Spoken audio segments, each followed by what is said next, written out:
ஒரு இடத்துல ஒரு பெண் குழந்தை பாதிக்கப்படுது, இல்லை ஒரு மகளிர் பாதிக்கப்படுறாங்கன்னா இமீடியட்டாக அவங்களை அங்கே வந்து மீட்டு அவங்கள ஒரு சேஃப் ஹவுஸுக்கு கொண்டு போகிறது முக்கியமான வேலை. இது வந்து ஒரு குடும்பத் தலைவனுக்கு இருக்கிற ரெஸ்பான்சிபிலிட்டி, அவனுக்கு மட்டும்தான் பதைக்கும். அந்த மாதிரி ஒரு பதவதைப்பு தான் வந்து இங்கே எங்கள் அண்ணனுக்கு இருக்குது. ஏன் அடுத்த தலைமுறைக்கு தாய் மாமனா உட்காந்துருக்காரு, அந்த பொறுப்போடு இருக்காரு. அது வந்து மற்ற தலைவர்களுக்கு புரியாது, ஏன்னா அவங்க தலைவர்கள் கிடையாது, அரசியல் வியாதிகள். பெண்களுக்கு எதிரான இந்த கொடுமைகள்ல நமக்கு எப்பவுமே 0 டாலரன்ஸ் தான், அதுல ரொம்ப உறுதியா இருக்கிறோம். முன்னாள் முதலமைச்சர் ஸ்டாலின் அவர்கள் என்ன சொன்னாங்கன்னா, எங்களால் முடிஞ்ச வரைக்கும் நாங்கள் வந்து இதை தடுத்துருக்கோம், இரும்பு கரம் கொண்டு அடக்கி இருக்கிறோம். அதை தடுக்க முயற்சி பண்ணியிருந்தா எப்படி இந்த 15,000 ரவுடிகள் அன்னோட்டிஸ்டாக சுற்றிட்டு இருந்திருப்பாங்க, எப்படி இந்த 1.5 கோடி ரூபாய் ட்ரக் இந்த சொசைட்டிக்குள்ளே ஒருத்தர் வீட்டில் இருந்திருக்கும். இங்கே வந்துட்டு மாரிதாஸ் அவர்கள், யூடியூபர் மாரிதாஸ் அவர்கள் அரெஸ்ட் பண்ணப்பட்டிருக்கிறாரு. ஆட்சி மாறினாலும் காட்சி மாறவில்லை, கருத்து சுதந்திரம் இங்கே மறுக்கப்படுதா? கரூர் இன்சிடென்ட்ல யூடியூப்ல வீடியோ போட்ட பசங்க எத்தனை பேர் அரெஸ்ட் பண்ணீங்க? எப்போ என்னாச்சு? அப்போ எங்கே போச்சு கருத்து சுதந்திரம்? ஒரு பக்கம் ஃபியூஸை திருடிட்டு போகிறாங்க, அவங்க ஈவெண்ட்டுக்கு தேவைப்படுதோ இல்லையோ கரண்ட் திருடுறாங்க. நேற்று நடந்ததை பற்றி நான் பேசிக்கிட்டு இருக்கேன். காலங்காலமாக திருடுற திமுக பற்றி சொல்ல, நேற்று திருடுற வீடியோ பற்றி சொல்கிறேன். நீங்கள் எப்போ பார்த்தாலும் வந்து டிஎம்கேவை தான் வந்துட்டு குற்றச்சாட்டு வைக்கிறீங்க, இப்பயுமே அதே குற்றச்சாட்டை வைக்கிறீங்கன்னு தான் சொல்லுவாங்க. ஒரு ஹார்ட் டிஸ்கை தேடி தூக்கிட்டு ஓடி போய் பெங்களூரில் விற்கணும்னா குற்றம் உள்ள ஒருத்தனால மட்டும்தான் இப்படி செயல்பட முடியும். எனக்கு அவ்வளோ மட்டுமே இதில் போதும். திமுக அரசாங்கத்தை காப்பாற்றுவதற்காக திருடப்பட்டிருக்கு அப்படின்னு சொல்லியிருக்கிறாங்க. யார் சொல்லியிருக்கிறாங்க? ஏடிஎம்கே வந்துட்டு டிவிகேவை பார்த்து கேட்டிருக்காங்க கேள்வி. இல்லை, 2 பேரும் ஒன்று தானே. இப்போ திமுக 2018 இருக்கும்போது போயிட்டு ஆளுநர் கிட்ட நீட்டினாங்க, இவ்வளோ பாருங்க இவங்க மேலே ஊழல் குற்றச்சாட்டு இருக்குதுன்னு. அந்த குற்றச்சாட்டுக்கு இந்த 5 வருஷத்தில் என்ன ப்ராசிக்யூட் பண்ணீங்க? அதே மாதிரி அதிமுக வந்த பிறகு நீங்கள் என்ன அவங்கள விசாரிச்சீங்க? மசகான் அப்படிங்கிற வந்துட்டு ஒரு கப்பல் கட்டுமான நிறுவனம் வந்து நம்ம தமிழ்நாட்டில் முதலீடு செய்யறதுக்கு ரெடியாக இருந்தாங்க. ஆனால் இங்கே நடக்கிற குளறுபடிகள்னால அவங்க ஆந்திராவுக்கு போயிட்டாங்க. இப்போ கேட்குறேன், நீங்கள் சொல்லுங்கள் எவ்வளோ திட்டம் கொண்டு வந்தீங்க அந்த 5 வருஷத்தில்? 5 ட்ரிப்பில் 7 நாட்டுக்கு போனீங்க, என்ன கொண்டு வந்தீங்க உங்களால் சொல்ல முடிச்சுதா? வெள்ளை இருக்கீங்க. இன்னும் சொல்ல போனால் 3 மாதம் கூட தாங்கமான்னு தெரில இந்த ஆட்சி அப்படின்னு திரு ஸ்டாலின் அவர்கள் சொல்கிறாரு. 5 வருஷம் கேவலமாக ஆட்சி பண்ணி இந்த இடத்துக்கு கொண்டு வந்து வச்சுட்டு இவங்களுக்கு 50 நாள் கூட பொறுமை இல்லை தாவேகா கிட்ட கேட்க. 20 நாளுக்குள்ள என்ன பண்ணீங்கன்னு கேட்டாக்க நீங்க 60 மாசத்துல என்ன பண்ணீங்க? தி 5 மீடியா நேயர்களுக்கு வணக்கம். தற்போது நம்முடைய தமிழக வெற்றி கழகத்தின் மாநில செய்தி தொடர்பாளர் அனந்தஜித் அவர்கள் தான் இணைந்திருக்கிறார்கள். பேச நிறைய விஷயங்கள் இருக்கு, பேசலாம். வணக்கம். வணக்கம். சிங்கப்பெண் அதிரடி சிறப்பு படை திட்டம் இது தொடங்குறதுக்கு முன்னாடி பல்வேறு விமர்சனங்கள் இருந்தது. எப்போ தொடங்க போகிறாங்க, அதுக்கு என்ன வந்துட்டு நீங்கள் ஃபஸ்ட்டு நிதி ஒதுக்கீடு பண்ணியிருக்கீங்க அப்படின்னு பல்வேறு கேள்விகளை வந்துட்டு தாவேகா அரசாங்கத்துக்கு முன்னாடி வைத்தாங்க. இன்றைக்கி வந்துட்டு வெற்றிகரமாக தொடங்கிட்டீங்க. பட் அதோட ஆப்ஜெக்டிவ் என்ன, இது எப்படி செயல்பட போகுது? ஏற்கனவே வந்துட்டு பிங்க் பேட்ரோல்னு ஒன்று இருந்தது, அது மாதிரியே தான் பேரை மட்டும் மாற்றி சினிமா பாணியில் நீங்கள் பண்ணுறீங்க அப்படிங்கிற விமர்சனத்தெல்லாம் டிஎம்கே ஐடிவியும் வச்சுருக்கிறாங்க. இது எப்படி செயல்பட போகுது? இல்லை, அவங்களுக்கு என்னென்னா தன்னை போல் பிறரை எண்ணம் வந்து எப்பவுமே திமுக அதிகமாக இருக்கும் போல். அதுவும் முக்கியமாக வந்து ஃபெயிலியரில் அவங்களுக்கு எல்லாமே திட்டத்துக்கு பேர் வைப்பாங்க, சோறு வைக்க மாட்டான்ற ஒரு மனநிலையில் தாவேக்கும் அப்படியே இருக்குன்னு நினச்சிட்டாங்க போல இருக்குது. இது வந்து ரொம்ப ஒரு ஆம்பிஷியஸான ஒரு ப்ராஜெக்ட். இந்த உங்களுக்கு ஜென்ரலாக தெரியும், எந்த ஒரு இடத்துலையுமே வந்து நமக்கு வந்து காவல் நிலையம் பக்கத்துலேயே வந்து அனைத்து மகளிர் காவல் நிலையம் இருக்கும். அது எக்ஸ்க்ளூசிவாக பெண் அதிகாரிகள் தான் இருப்பாங்க. பெண்களுக்கு எதிரான குற்றங்களுக்காக பேசப்படும். ஆனால் அந்த காவல்துறை அதிகாரிகளுக்கும் சில வேலைகள் இருக்கும். எப்படின்னா வந்து இந்த மாதிரியான க்ரைம்ஸை வந்து கோர்ட்டில் போய் அட்ரஸ் பண்ணுறது, அதை இன்வெஸ்டிகேட் பண்ணுறது, அதுக்கு சார்ஜ் ஷீட் வைக்கிறது, எஃப்ஐஆர் போடுறதுலேருந்து ப்ரூஃப் கலெக்ட் பண்ணுறதுக்கு இது எல்லாமே ஒரு போலீசிங் ஒர்க் தான். இது எல்லாமே வந்து பார்த்திங்கன்னா போலீஸ் மேலே இருக்கக்கூடிய ஒர்க்லோட். போலீஸ்க்கு ஏற்கனவே ஒர்க்லோட் அதிகம்னு நமக்கு தெரியும். ஆனால் இன்னொரு பக்கம் வந்து பார்த்திங்கன்னா பெண்களுக்கு எங்கெங்கெல்லாம் வந்து இந்த மாதிரியான தொல்லைகள் இருக்கோ, சீண்டல்கள் இருக்கோ, 2 விதமாக இது நடக்கும். ஒன்று வந்து பப்ளிக் பிளேசஸில் எங்கெங்கெல்லாம் வந்து பெண்கள் அதிகம் நடமாட்டம் இருக்கும். ஒரு காலேஜ் பஸ் ஸ்டாப், ஒரு விமன் காலேஜ் பஸ் ஸ்டாப்னு வச்சுக்கலாம், இல்லை ஒரு பப்ளிக் பிளேஸ், ஒரு பீச், ஒரு மால்னு வச்சுக்கலாம். இங்கே எங்கெங்கெல்லாம் வந்து பெண்களுக்கு எதிரான ஒரு சீண்டலோ ஒரு அநாகரிகமான செயலோ இருக்கும்னா அந்த இடத்துல ஒரு ஸ்குவாட் இருக்கும். அந்த ஸ்குவாட் வந்து யூனிஃபார்ம் இல்லாமல் மஃப்டியில் தான் இருப்பாங்க. They will have body games, ஏன்னா லைவாக வந்து எவிடன்ஸ் கலெக்ட் பண்ணுவாங்க. அந்த இடத்துல உடனே வந்து பேட்ரோல் வர வைக்கப்படும், அரெஸ்ட் பண்ணப்படும். இது வந்து முன்னாடி ஒரு நேரம் இருந்தது. அப்போல்லாம் வந்து ஈவ்டீசிங் அப்படின்னு சொல்லுவாங்க. அப்போ நடக்கும்போது பிடிப்பாங்க. But that was the responsibility of women police. ஏற்கனவே அவங்களுக்கு இருக்கிற இந்த ஒர்க்லோடோட இதுவும் அவங்க மேலே உட்காந்துருக்கும். ஒன்று. ரெண்டாவது வந்து எங்கேருந்தாவது கால் வருது, எமர்ஜென்சி கால் வருதுன்னா, அம்மா பேட்ரோல் இருந்துச்சு, அதுக்கப்புறம் அது பேரை மாற்றி பிங்க் பேட்ரோல் வச்சாங்க. அது சுத்தமாக இப்போ பெருசாக செயல்படுற மாதிரி தெரியல. எங்கேருந்தாவது பெண்களுக்கு அவசரமாக கால் பண்ணுறாங்க, இல்லைன்னா வந்து இந்த காவலன் ஆப்லேருந்துலாம் கால் வருதுன்னா அதுக்கு ஒரு பேட்ரோல் விரையணும். அது ஃபுல் விமன் பேட்ரோலாக இருக்கணும். அதுக்கு வந்து திரும்ப போலீஸ் ஃபோர்ஸ் டைவர்ட் பண்ணணும். ஏற்கனவே police force under huge pressure. அப்போ இதுக்கு எக்ஸ்க்ளூசிவாக ஒரு டீம் ஒர்க் பண்ணணும். அந்த team should be trained in women safety. ஒரு இடத்துல ஒரு பெண் குழந்தை பாதிக்கப்படுது, இல்லை ஒரு மகளிர் பாதிக்கப்படுறாங்கன்னா இமீடியட்டாக அவங்களை அங்கே வந்து மீட்டு அவங்கள ஒரு சேஃப் ஹவுஸுக்கு கொண்டு போகிறது முக்கியமான வேலை. பெண்களுக்கு எதிராக எங்கெங்கெல்லாம் எந்த மாதிரி குற்றங்கள் இருக்கோ அதை அட்ரஸ் பண்ணுற டீமாக இருக்கணும். இவங்களுக்கு அந்த ஒர்க்லோடு ப்ரெஷர் இருக்கக்கூடாது. அந்த ப்ரெஷர் இருக்கிறவங்க இதை எப்படி ஹேண்டில் பண்ணுவாங்க? அப்படி ஹேண்டில் பண்ணக்கூடாதுன்றது தான் பேசிக் ஐடியாவே. அப்போ எக்ஸ்க்ளூசிவாக அதுக்கு ஒரு படை அமைக்கணும். அந்த படை 24/7 இந்த பெண்கள் பாதுகாப்புக்கு ஸ்டாண்ட் பைலேயே இருக்கணும். இவங்களுக்கு கீழே வந்து பேட்ரோல்ஸ் வரும். இவங்க இந்த மாதிரி வந்து அந்த மஃப்டியில் இருக்கக்கூடிய சர்வைலன்சஸ் பண்ணுவாங்க. இவங்க எல்லாத்தையும் கலெக்ட் பண்ணி விமன் போலீஸ் ஸ்டேஷனில் கொடுத்துட்டு they will be back to the patrol. இதுதான் வந்து பேசிக் ஐடியாவே. இது மாதிரி ஒன்றை வந்து யோசிக்கவே இல்லை, புரியவே இல்லைன்னா இப்படி தான் கேள்வி வரும். இன்றைக்கி எக்ஸ்க்ளூசிவாக இதுக்கு 354 கோடி ரூபா ஃபண்ட் ஒதுக்கியிருக்காரு. 2500 ஜாப் வேகன்சிஸ் ஓப்பன் பண்ணுறாங்க. எக்ஸ்க்ளூசிவான ட்ரைனிங்ஸ், எக்ஸ்க்ளூசிவான யூனிஃபார்ம்ஸ். இவங்களை பார்த்தாலே காக்கி யூனிஃபார்ம் பார்த்தா வந்து போலீஸான்னு பயப்படுற பெண்களுக்கு கூட இந்த யூனிஃபார்ம் எதுக்கு தனியாக யூனிக்காக போட்டிருக்காங்கன்னா இது நம்மளை பாதுகாக்க வருதுன்னு பெண்களுக்கு தெரியும், வந்துட்டாங்கடான்னு சொல்லி அப்யூசர்ஸ்க்கு தெரியும். இப்படி எக்ஸ்க்ளூசிவாக ஒரு மனுஷன் யோசித்து ஒரு மாதத்துக்குள்ளே பதவியேற்றின்னு 1 மாதம் கூட ஆகலை. இதை ஒன்று யோசித்து இது செய்கிறாங்கன்னா இது என்னன்னே புரிஞ்சிக்காமல் ஒரு பக்கம் அது ஒரு பக்கம் ஒரு கும்பல் இருக்கும். இதை எப்படியாவது திரும்ப கிண்டல் பண்ணிட முடியுமா, இதோட வேல்யூ குறைச்சிட முடியுமான்னு பக்கம் இவங்க நீங்கள் சொன்ன அந்த நல்லவங்க பக்கம். இதை விட எனக்கு தெரிஞ்ச ஒரு ஆம்பிஷியஸான ஒரு ஆள் இருக்க முடியுமான்னு தெரியல. ஏன்னா எனக்கு இந்த நாட்டோட கவர்னன்ஸ், இன்ஃப்ராஸ்ட்ரக்சர், growth ஒரு பக்கம், இந்த நாட்டோட பெண்கள் குழந்தைகள் பாதுகாப்பு ரொம்ப முக்கியம். அதுதான் இங்கே இருக்கிற பாதுகாப்பு முக்கியம். அட் த சேம் டைம் இதுலேயும் எந்த ஒரு அப்பாவிங்களும் தண்டிச்சப்படக்கூடாது. ஸோ ஒரு ஹோலிஸ்டிக்கான ஒரு அப்ரோச் இருக்கு. லீடர் பார்த்துட்டு அவங்களுக்கு பதில் சொல்லுமான்னு யோசிக்கிறேன். இதில் இன்னைக்கு ஆக்சுவலி சிஎம் விஜய் அவர்கள் பேசினதை சில விஷயங்கள் நோட் பண்ண வேண்டியது என்னென்னா, அதாவது பெண்கள் குழந்தைகள் வந்துட்டு பாதுகாப்பாக இருந்தால் தான், நிம்மதியாக இருந்தால் தான், மகிழ்ச்சியாக இருந்தால் தான் அந்த அரசு வந்துட்டு வெற்றி பெற்றதா அர்த்தம் அப்படிங்கிற ஒரு விஷயம் சொல்லுது. அந்த கன்வென்ஷன் வந்து பிடிச்சிருந்தது. ஆனால் ஒவ்வொரு திட்டமும் ஆரம்பிக்கிறப்போ எல்லா அரசாங்கமும் இதே போன்ற வாக்குறுதிகளை தான் கொடுக்குறாங்க. ஸோ இது தொடர்ந்து எடுத்துகிட்டு போக வேண்டியது வந்துட்டு ஒரு அரசாங்கத்தின் கடமை. அது எப்படி செயல்படுதுன்னு கண்காணிக்க வேண்டியதும் ஒரு அரசாங்கத்தின் கடமை. அவர் கீழே தான் இந்த டிபார்ட்மெண்ட் இருக்குங்கிறதுனால இன்னும் நம்ம தைரியமாக இருக்கலாம். ஆனால் எப்படி இருக்கும் அது அடுத்த கட்டம். ஏன்னா இது நம்ம நீங்கள் சொன்ன மாதிரி அம்மா பேட்ரோல் பிங்க் பேட்ரோலாக மாறிச்சு, மகளிர் காவல் நிலையம் வந்துச்சு. ஆனாலும் இங்கே வந்துட்டு அந்த விஷயங்கள்லாம் குறைந்த பாடில்லை. இன்னும் சொல்லப்போனால் பல அரசியல் விமர்சகர்கள் என்ன சொல்கிறாங்கன்னா, இதெல்லாம் தடுக்க முடியாதுங்க, யார் ஆட்சிக்கு வந்தாலும் இதெல்லாம் வந்துட்டு அவங்க ஒவ்வொரு தனி மனித ஒழுக்கம், அது இது யாராலையும் மாற்ற முடியாது அப்படின்னு சொல்கிறாங்க. இது எப்படி மாறும் அப்போ? இல்லை, இது அடிப்படையில் வந்து 2 விஷயம். முதல்ல நீங்கள் சொன்னதுக்கு நான் பதில் சொல்லிடுறேன். நீங்கள் ஒரு அரசியல் கட்சி தலைவர், ஒரு அரசியல்வாதியோட ஒரு அப்ரோச்சுக்கும் ஒரு குடும்பத்தில் ஒரு குடும்ப தலைவனோட அப்ரோச்சுக்கும் ஒரு வித்தியாசம் இருக்குது. இந்த இடத்துல வந்து பெண்கள் குழந்தைகள் பாதுகாப்பு தான் வந்து இந்த சமூகத்தை மேம்படுத்தும், எனக்கு ஒரு நல்லாட்சி கொடுக்க முடியும், வாய்ப்பு கிடைக்கும் அப்படின்னா அது என்னென்னா, ஒரு வீட்டில் இருக்கிற ஒரு அப்பாவுக்கும் அண்ணனுக்கும் இருக்கிற ரெஸ்பான்சிபிலிட்டி. நம்ம வீட்டில் அம்மா, பாட்டி, அக்கா, தங்கச்சி எல்லாரும் பத்திரமா இருக்காங்கன்னா நிம்மதியாக வேலை செய்ய முடியும். அதில் ஒருத்தர் ஃபோன் எடுக்கலைன்னா நிம்மதியாக இருக்க முடியுமா? இது வந்து ஒரு குடும்பத் தலைவனுக்கு இருக்கிற ரெஸ்பான்சிபிலிட்டி, அவனுக்கு மட்டும்தான் பதைக்கும். அந்த மாதிரி ஒரு பதவதைப்பு தான் வந்து இங்கே எங்கள் அண்ணனுக்கு இருக்குது. ஏன்னா அவர் வந்து எங்களுக்கெல்லாம் அண்ணன், என் அடுத்த தலைமுறைக்கு தாய் மாமனா உட்காந்துருக்காரு, அந்த பொறுப்போடு இருக்கார். அது வந்து மற்ற தலைவர்களுக்கு புரியாது. ஏன்னா அவங்க தலைவர்கள் கிடையாது, அரசியல் வியாதிகள். அது ஒரு பக்கம். இன்னொரு பக்கம் இந்த மாதிரி திட்டத்தை கன்விக்ஷனோடு எடுத்துகிட்டு போவார். அடிப்படையில் வந்து இந்த ஹியூமன் நேச்சர் என்ன அப்படின்னு நீங்கள் பேசிக் ஆந்த்ரோபாலஜிக் ஸ்டடீஸ் பார்த்தீங்கன்னா, இது human being is just an another animal. ஒரே டிஃப்ரென்ஸ் என்ன, சோஷியல் அனிமல். இங்கே நம்ம எல்லாரும் வந்து ஒரு நெறியோடு வாழ்கிறதுக்கு ஒரே காரணம் வந்து 2. ஒன்று, இந்த இடத்துல நம்ம வந்து ஒரு சொசைட்டல் கைடன்ஸ் போட்டு உனக்கு எந்த லைனை தாண்டி நான் வரமாட்டேன், அந்த லைனை தாண்டி நீ வரக்கூடாதுன்றது ஒரு ஜென்டில்மேன் அக்ரிமெண்ட். நான் உன் பொருள் எடுக்க மாட்டேன், நீ என் பொருள் எடுக்க மாட்டேன்றது ஒரு சோஷியல் அக்ரிமெண்ட். இந்த அக்ரிமெண்ட்டுக்குள்ளே வர்றவன் எல்லாம் இந்த சிவில் லைஃப்குள்ளே கம்ஃபர்டபுளாக இருப்பான்.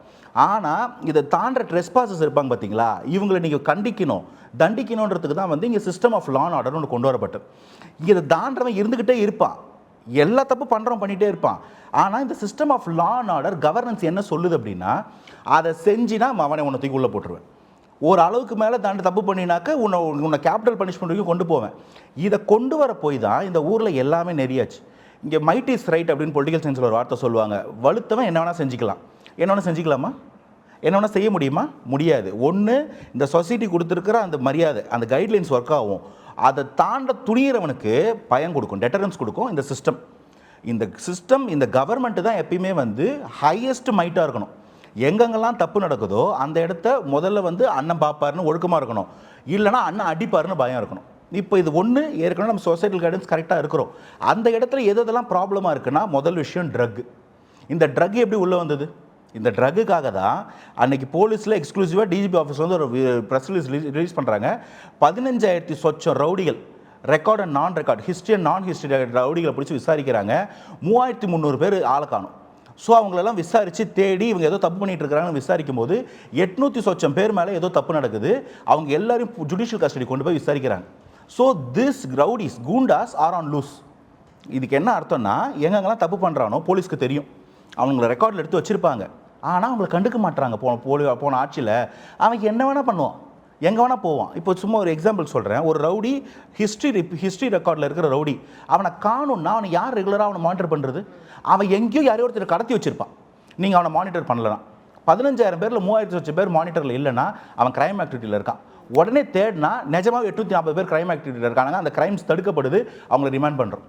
இதுக்கு பேர் தான் ப்ரிவென்ஷன். தப்பு நடக்கிறதுக்கு முன்னாடி அந்த இடத்துல டிட்டரன்ஸ் கொண்டு போய் வைக்கிறது. இது ஒரு சேம். அதே மாதிரி தான் ட்ரக்ஸ்லையும் ஒரு 1.5 கோடி ரூபா நெருக்கமாக ஒரு 1.5 கோடி ரூபா சம்திங் கஞ்சாவை பறிமுதல் பண்ணி அழிச்சிருக்காங்க. 2,500 சொச்சம் போதை மாத்திரைகளை பிடிச்சி அழிச்சிருக்கிறாங்க. அதில் ஒரு 140-200 பேரை வந்து அரெஸ்ட் பண்ணி உள்ளே போட்டிருக்கிறாங்க.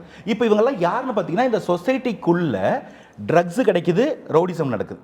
ட்ரக்ஸும் லா அண்ட் ஆர்டர் இஷ்யூவும் ஹேண்ட் இன் ஹேண்டு. இது ரெண்டும் ஒன்று சேர்ந்ததுன்னா பெண்கள் குழந்தைகள் பாதுகாப்பு அச்சுறுத்தல் ஏற்படுது. ஒரு பக்கம் ட்ரக்கை பிடிக்கணும், அதை அழிக்கணும். ரெண்டாவது பக்கம் அதை எவன் விற்கிறானோ இல்லை எவன் அதை கொண்டு வரணும் அவன். இது ரெண்டுத்துக்கும் வயா மீடியாவாக தைரியம் கொடுக்கக்கூடிய ரவுடியாக இருக்கணும், பிடிச்சி உள்ளே போடணும். அடுத்த கட்டமாக வெளியிலேருந்து ட்ரக் உள்ளே வர மானிட்டர் பண்ணணும். உள்ளே வந்தாலும் விற்கிறவன் ஜெயிலுக்குள்ளே இருந்தானா யார் வாங்கி விற்பா? இது என்ன 2 வீலர் ஷோரூமா? இந்த டீலர்னா அந்த டீலர்கிட்ட வாங்குறது. ஸோ இல்லைன்னும் போது மாட்டும். அப்போ வெளியில் ஸ்டாக் பைலப் ஆகும். அப்போ அவன் எக்ஸ்போஸ் ஆவான், அவன் மாட்டுவான். இப்படி தான் லா அண்ட் ஆர்டர் இருக்கும். போலீஸும் கடவுள் கிடையாது, சிஎம்ஆலையும் கற்பனையில் எதுவும் பண்ண முடியாது. ஆனால் இதுதான் ஒரு ஸ்டெப்பாக உள்ளே கொண்டு வர்றது. அன்னைக்கு அது நடந்துச்சா? இன்னைக்கு சிங்கப்பெண் திட்டம் உள்ளே வந்திருக்கா? இதுக்கப்புறமா ட்ரக்ஸ் எத்தனை இடத்துல பிடிச்சிருக்கும்? இல்லை, இதில் நீங்கள் சொல்கிறது எல்லாமே வந்துட்டு நம்ம வந்து யோசிக்க வேண்டிய விஷயங்கள். இது நடக்கணும் அப்படிங்கிறது தான் எல்லாரோட எண்ணமும் கூட. ஆனால் இந்த விஷயத்தை தான் நாங்கள் கேட்டோம். இப்போ போதைப்பொருள் கலாச்சாரத்தை ஒழிக்கவே முடியாதா? இந்த அரசாங்கம் வந்ததுக்கு காரணமே, இன்னும் சொல்லப்போனால் ஒரு 50% காரணம் அதுதான். ஸோ அது வந்து மகளிர் மத்தியில் வந்துட்டு ஒரு பெரிய அதிருப்தியை ஏற்படுத்தி இருந்தது. அதனால தான் இந்த அரசாங்கம் வந்தது அப்படிங்கிறது தான் நாங்கள் சொன்னப்போ அவங்க தரப்புலேருந்து என்ன சொல்கிறாங்க, எதிர்க்கட்சி தரப்புலேருந்து என்ன சொல்கிறாங்க அப்படின்னா, இது யாராலையுமே தடுக்க முடியாதுங்க, வர வழியை பாருங்கள், எங்கேருந்து வருதுன்னு பாருங்கள், அது எப்படி நம்மளால் தடுக்க முடியும்? தடுக்கிறதுக்கு வாய்ப்பே இல்லை. நீங்கள் இதை ஊதி பெருசாக்கிட்டீங்க, இது தனி மனித விஷயம், இது அவங்களாம் மாறினா மட்டும் தான் நடக்கும் அப்படின்ற ஒரு பாயிண்ட்டை முன்னாடி வைக்கிறாங்க. ரெண்டாவது வந்து கடந்த அரசாங்கத்தில் முன்னாள் முதலமைச்சர் ஸ்டாலின் அவர்கள் என்ன சொன்னாங்கன்னா, எங்களால் முடிஞ்ச வரைக்கும் நாங்கள் வந்து இதை தடுத்துருக்கோம், இரும்பு கரம் கொண்டு அடக்கியிருக்கிறோம், நாங்கள் வந்து போராடிட்டு இருக்கோம் தடுக்கிறதுக்கு நாங்கள். ஸோ அவங்களும் முயற்சி பண்ணியிருந்துருக்காங்க அப்படிங்கிற ஒரு விஷயத்தை வந்து நம்ம பார்க்க வேண்டியது இருக்குது. இதை எப்படி வந்துட்டு இந்த அரசாங்கம் கையாள போகுது? ரெண்டுமே போய் அவங்க அதை தடுக்க முயற்சி பண்ணியிருந்தா எப்படி இந்த 15,000 ரவுடிகள் அன்னோட்டிஸ்டாக சுற்றிட்டு இருந்திருப்பாங்க? எப்படி இந்த 1.5 கோடி ரூபா ட்ரக் இந்த சொசைட்டிக்குள்ளே ஒருத்தொருத்த வீட்லேயும் இருந்திருக்கும்? சில வீடியோஸே பார்த்தோம். வீட்டுக்குள்ளே பரண மேலே வச்சிருக்கான். அவன் வீட்டுக்குள்ளே மழை வந்தால் நிற்க இடம் இருக்காது போல், அந்த வீட்டுக்குள்ளே அவன் ஒரு 3 கிலோ கஞ்சா ஒழிச்சு வச்சிருக்கான். எப்படி? இவன் கஞ்சாப்பேட்டிலேருந்து தெரியாது, அந்த ஏரியா போலீஸ்க்கு தெரியும். ஆனால் இவங்களை பிடிக்க சொல்லி ஆர்டர் வர மாட்டேங்குது. பிடிச்சிச்சா இன்னொருத்தன் வந்து நடுவில் நிற்கிறான். ஒரு இப்படியே ஓப்பனாக சொல்கிறேன், லோக்கலில் இருக்கிற இன்னொருத்தன் அன்றைக்கி ஆண்டுகிட்டு இருந்த கட்சியோட எவன் கவுன்சில் வந்து நிற்கிறான். அப்போ அவனை பிடிக்க முடியாத சூழ்நிலை இருக்குது. அவன் இவனுக்கு அரணா நிற்கிறான். இன்றைக்கி அதை உடச்சி அரசாங்கத்துடைய சப்போர்ட்டோடு பண்ணுறோம். இதை பண்ண முடியாது, தயவுசெய்து சொல்லாதீங்க. தாவேக்கா இதை ஊதியெல்லாம் பெருசாக்கலை. இன்றைக்கி அதை சரி பண்ணணும்னு அந்த வேலையை பண்ணிகிட்டு இருக்கோம். நான் உங்களை ஓப்பனாக ஒன்று கேட்குறேன், உங்களுக்கு நல்ல ஞாபகம் இருக்கும், நம்ம கடந்த ஒரு 3-4 மாதத்தில் பார்த்த விஷயம். திருத்தணியில் ஒரு 16 வயசு 17 வயசு வேலைக்கு வந்த பையனை 4 பேர் கஞ்சா குடிக்கிங்க வெட்டினானுங்க. இந்த இடத்துல தரமணியில் ஒரு காலேஜில் ஒரு ஐடிஐயில் ஒரு வாட்ச்மேன், ஒரு ஒய்ஃபு, குழந்தை எல்லாரும் துண்டு துண்டாக வெட்டினானுங்க. 4 பேர் கொண்ட கஞ்சா கும்பல். அதே போல் ஒரு ஸ்விக்கி ஜொமேட்டோ டெலிவரி பையனை வெட்டினாங்க. இந்த ஒரு மாதத்தில் எத்தனை இன்சிடென்ட் சொல்ல முடியும்? கஞ்சா குடிச்சிட்டு ரோட்டில் இந்த மாதிரி பண்ணுறான். கஞ்சா குடிச்சிட்டு ரோட்டில் போலீஸை வெட்டினவன், போலீஸை கத்தி எடுத்து வெட்டினவன், பஸ் ஸ்டாப்பில் பொம்பளை குழந்தைங்க ஸ்கூலுக்கு போகும்போது நின்று அட்ராசிட்டி பண்ணவன், எத்தனை பேர் பார்த்தோம்? இந்த ஒரு மாதத்தில் இதே மாதிரி ஒரே ஒரு இன்சிடென்ட் சொல்லுங்கள். முதல் விஷயம், இங்கே ட்ரக்ஸை பிடிச்சிருக்கோம். ரெண்டாவது விஷயம், அப்போ அந்த ட்ரக் பெடலர்ஸையும் பிடிச்சிருக்கோம். மூணாவது விஷயம், ட்ரக் வரதை தடுக்க முடியும். இது சம்பந்தமான லா அண்ட் ஆர்டர் கிரைசிஸ் பார்க்க முடியும். ஏதோ ஒரு இடத்துல எவனோ ஒரு தனிப்பட்டவன் இந்த தப்பு பண்ணுறதுன்றது வேறு. என்னால் அது ஹியூமன் நேச்சர்னு புரிஞ்சிக்க முடியுது. அதுக்கான டெட்டரன்ஸ் கொடுக்கணும், அதை வந்து சிங்கப்பெண் படை கொடுக்கும். ஆனால் ட்ரக்ஸை இன்ஃப்யூஸ் பண்ணி அதை ஒரு எக்கோசிஸ்டமாக மாற்றி அதில் ஒரு ரெவன்யூ மாடலை கண்டு ருசி பார்த்து அதன் மூலமாக நடக்கிற அதன் சப்காரணியாக நடக்கக்கூடிய கிரைம் என்னன்னு சொல்வீங்க? அது நேச்சுரல் கிரைம் கிடையாது, அது ஹேபிச்சுவல் கிரைம். ஒருத்தனை ட்ரக் கொடுத்தா அவன் ஹை போவான், அவன் அந்த மாதிரிலாம் யோசிப்பான், நான் தான் இஷ்டத்துக்கு பண்ணுவான்னா முதல்ல இதுக்கு இதுதானுங்க ரூட்டு. முதல்ல இதை தடுக்க முடியாதுன்னு சொல்கிறது பொய். தடுக்கலாம். ஒரு கிரிமினாலஜி ஆஸ்பெக்டில் சொன்னால் எனி கிரைம் இஸ் ப்ரிவென்டபிள். அப்படி ஒருத்தன் மீறி பண்ணுறான்னா அவனுக்கு கொடுக்குற பனிஷ்மெண்ட் தான் மற்றவங்களுக்கு முன்னுதாரணமாக இருக்கணும். ரெண்டாவது அதுக்கான காரணிகளை கட் பண்ணணும். ரெண்டுமே நடக்குது. Okay. So we have no regrets. இப்பயும் சொல்கிறேன், we have zero tolerance on crime against women and kids, especially with drugs. இது நடக்கவே கூடாது. அதுக்கான ஆட்சி நடக்கும். இதில் என்ன ஒரு கேவலமான ஆஸ்பெக்ட்னா, 5 வருஷம் கேவலமாக ஆட்சி பண்ணி இந்த இடத்துக்கு கொண்டு வந்து வச்சுட்டு இவங்களுக்கு 50 நாள் கூட பொறுமை இல்லை தாவேகா கிட்ட கேட்க. 20 நாளுக்குள்ள என்ன பண்ணீங்கன்னு கேட்டாக்க, நீங்கள் 60 மாசத்துல என்ன பண்ணீங்க? எங்கேருந்து கொண்டு வந்து நிப்பாட்டி வச்சிருக்கீங்க? ஒன்னொன்னுத்தையும் மூவ் பண்ணிட்டு இருக்கிறோம். அதுக்குள்ளே நிற்க நேரம் இல்லாமல், பேச விடாமல், பொய்க்கு மேலே பொய்யை கட்டமைச்சிக்கிட்டு இருப்பீங்கன்னா இவ்வளவுதான் உங்களுக்கு தெரியும். இதை மக்கள் பார்த்துக்கிட்டு இருக்கிறாங்க. பட் இதை லூஸில் விட முடியாது. நீங்கள் அவதூறு பொய்யும் பரப்புனீங்கன்னா அதுக்கான கவுண்டர் எஃபெக்டும் இருக்கும். நாங்கள் சும்மா அடி வாங்கிட்டு இருக்கிறதுக்குலாம் ஆள் இல்லை, அதையும் கொடுப்போம்னு நான் சொல்கிறேன். இப்போ அடுத்ததான் நான் நிறைய உங்ககிட்ட வந்துட்டு சில விமர்சனங்களை தான் வைக்கணும்னு இன்றைக்கி வந்துட்டு நான் பார்க்கணும்னு நினைக்கிறேன். சிங்கப்பெண் ஓகே, அது வந்துட்டு முடிஞ்சிருச்சு. அடுத்ததாக வந்து ஒரு விமர்சனம் என்னென்னா, ஆட்சி மாறினாலும் காட்சி மாறவில்லை, கருத்து சுதந்திரம் இங்கே மறுக்கப்படுதா அப்படின்ற மாதிரியான ஒரு விஷயம். இங்கே வந்துட்டு மாரிதாஸ் அவர்கள், யூடியூபர் மாரிதாஸ் அவர்கள் அரெஸ்ட் பண்ணப்பட்டிருக்கிறாரு. அப்புறமா விடுவிச்சிட்டிங்க, அது அடுத்த கட்டம். ஆனால் ஏன் வந்துட்டு அரெஸ்ட் பண்ணணும்? இங்கே வந்துட்டு அரெஸ்ட் பண்ண வேண்டிய கட்டாயமே கிடையாது. மேபி நீங்கள் அவர் மேலே ஒரு எஃப்ஐஆர் கூட போடலாம். எதுக்கு அரெஸ்ட் பண்ணணும்? அவர் பாட்டுக்கு பேசுகிறாரு, டிஃபமேஷன் கேஸ் போடலாம், எஃப்ஐஆர் போடலாம். இது நீதிமன்றமே சொல்லியிருக்கேன் அரெஸ்ட் பண்ண வேண்டிய கட்டாயம் இல்லைன்னு. அதை ஏன் நம்ம பண்ணணும்? இல்லை, நீங்கள் அந்த பேச்சோடைய வீரியத்தை பார்க்கணும். சம்பந்தமே இல்லாத ஏதோ ஒரு இடத்துல நடக்கக்கூடிய ஒரு ட்ரக் கேஸ், அது சம்மந்தப்பட்ட ஒரு கம்பெனி, அதில் இருக்கக்கூடிய ஒரு நபர், அந்த நபரோட பேரும் வேற ஒருத்தரோட பேரும் ஒரே பேராக இருக்கிற ஒரே காரணத்தால், எனக்கு மாரிதாஸ்னு எனக்கு வேற ஒருத்தர் பர்சனலாக தெரியும், அவர் வந்து ஒரு உமனைசராக இருக்கிறார். நான் வந்து மாரிதாஸ் உமனைசர், மாரிதாஸ் இந்த மாதிரி பொம்பளை பொறுக்கின்னு பேசலாமா ஸ்டேஜில்? அது யாரை குறிக்கோன்றது ஒன்று இருக்குது. இதுவாது பரவாயில்ல, அனிச்சை செயல் தெரியாமல் நடக்குது. இந்த மாரிதாஸ் பண்ணியிருப்பாருன்னு சொல்கிறதோ பண்ணாருன்னு சொல்கிறதோ எந்த வகையில் நியாயம்? இப்போ நான் பேசிக்கிட்டது ஒரு தனி மனித டிஃபமேஷன். நான் அதையும் பண்ணலை. ஒரு எக்ஸாம்பிளுக்கு சொன்னால் எப்படி வலிக்கும்னு காமிக்கிறேன். ஒரு ஆட்சியவே ஒட்டுமொத்தமாக நீங்கள் டிஃபேம் பண்ணுவீங்கன்னா, இது ஒரு தமிழ் மக்களின் ஒட்டுமொத்த மேண்டேட்டை வாங்கின ஆட்சி. ஒரு உண்மைக்கு புறமான செய்தி எப்படி நீங்கள் பேசுவீங்க? அதுவும் என்ன சும்மா லைட்டர் மேக்னிடியூடா? அவர் வேற இவர் வேறன்னு பட்டவர்த்தமாக தெரியுது. அவரே சொல்கிறாரு, அந்த John Britto is under arrest. ED வந்து அவரை வந்து பிடிச்சி விசாரிச்சுக்கிட்டு இருக்கிறாங்கன்றாங்க. இங்கே மதியம் போயிட்டு அவர் போலீஸ் ஸ்டேஷன் கமிஷனர் ஆஃபீஸில் நான் தாங்க அந்த ஆள், எனக்கு அதுக்கு சம்மந்தமே இல்லைன்னு அவர் இங்கே டேரெக்டாக சொல்கிறாரு. அரெஸ்ட்டில் இருக்கிற எப்படி வெளிலன்னு சொல்ல முடியும்? அப்போது ஒன்று, நீங்கள் உண்மைக்கு புறமா பேசக்கூடாது. இல்லை ரொம்ப நீங்கள் ஆப்வியஸாக பிளான் பண்ணி பண்ணுறீங்கன்னா இது என்ன காரணம்?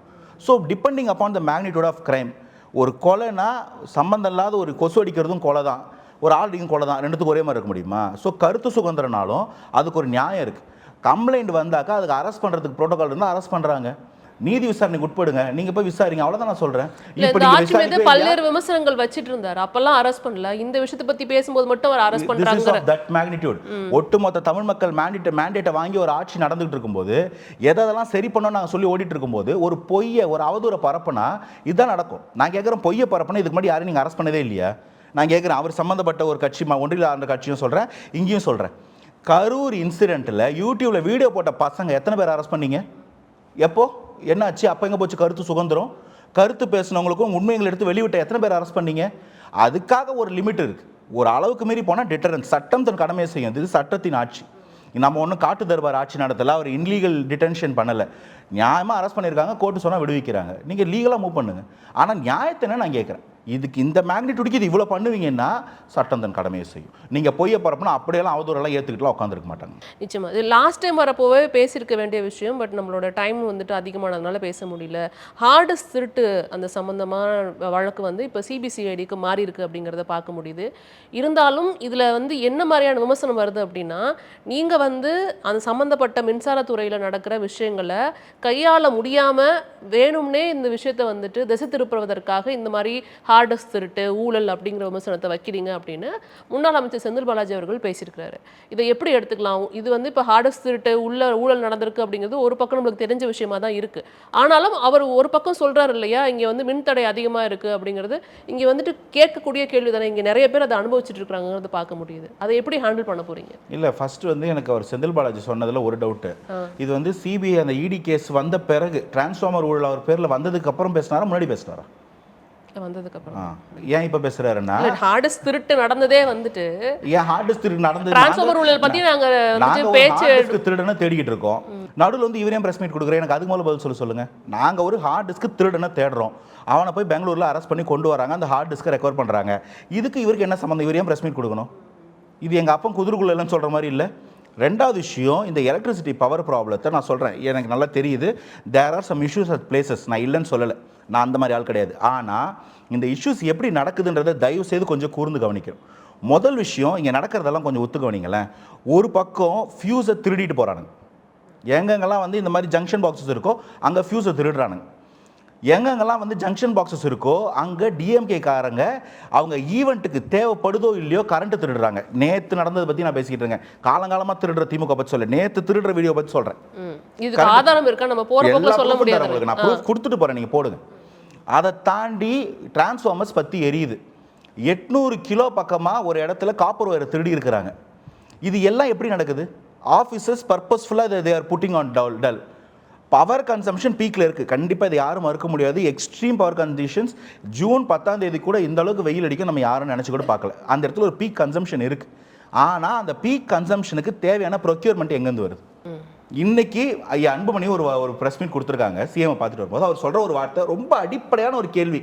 இந்த கேள்விக்கு மட்டும் திமுகவில் இருக்கிற ஒரே ஒருத்தன் பதில் சொல்லிவிடுங்க. நான் அதுக்கப்புறம் இந்த பக்கம் வரவே இல்லை, பேசவே இல்லை.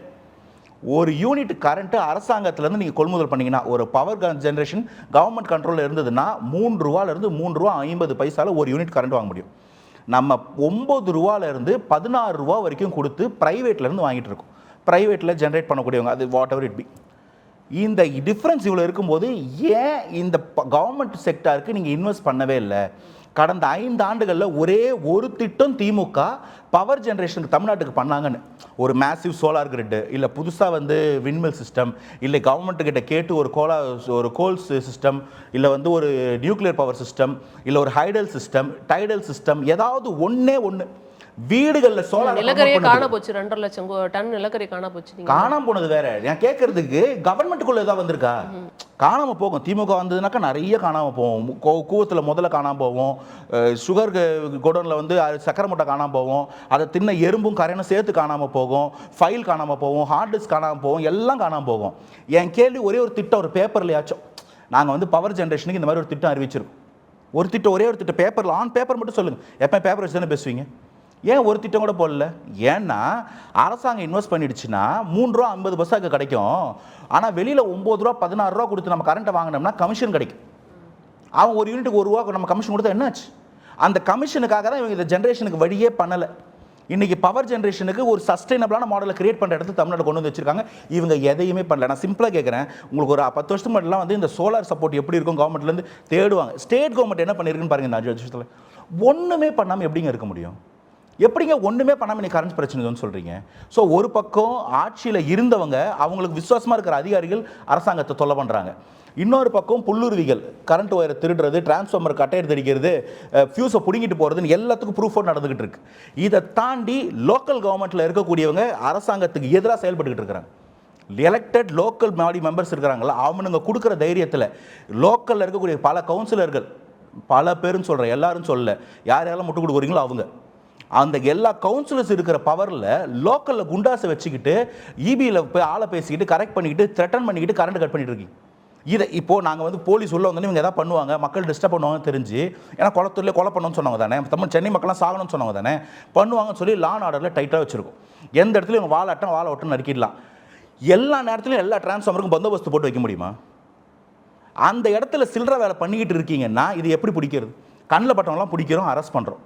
இதை தாண்டி என்ன பண்ண முடியும்? ஒரு இடத்துக்கும் வேலை பண்ணிக்கிட்டு இருக்கோம். நீங்க எப்ப பார்த்தாலும் வந்து டிஎம்கேவை தான் வந்துட்டு குற்றச்சாட்டு வைக்கிறீங்க. இப்பயுமே அதே குற்றச்சாட்டை வைக்கிறீங்கன்னு தான் சொல்லுவாங்க. இல்லை, நான் ஒரே ஒரு தீர்வு சொல்கிறேன். குற்றச்சாட்டு வேணாம்.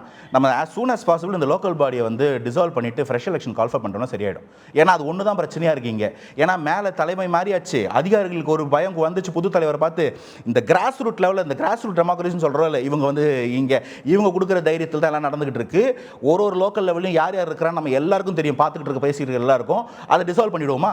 இது தொடர்ந்து இதே மாதிரி நீங்க லோக்கல்ல குண்டாஸை வச்சுக்கிட்டு பவர் செக்டார்ல விளையாடிட்டு இருக்கீங்க, இபியில் இருக்கக்கூடிய கடனிலை ஊழியர்களை மிரட்டி த்ரெட்டன் பண்ணி எத்தையாவது கொடுத்து இந்த மாதிரி பண்ணிட்டு இருந்தீங்கன்னா இமீடியட்டா லோக்கல் செல்ஃப் கவர்மெண்ட் வந்து உங்களுடைய ஊராட்சி கவுன்சிலர்ஸ் வந்து கலைக்கப்படும்.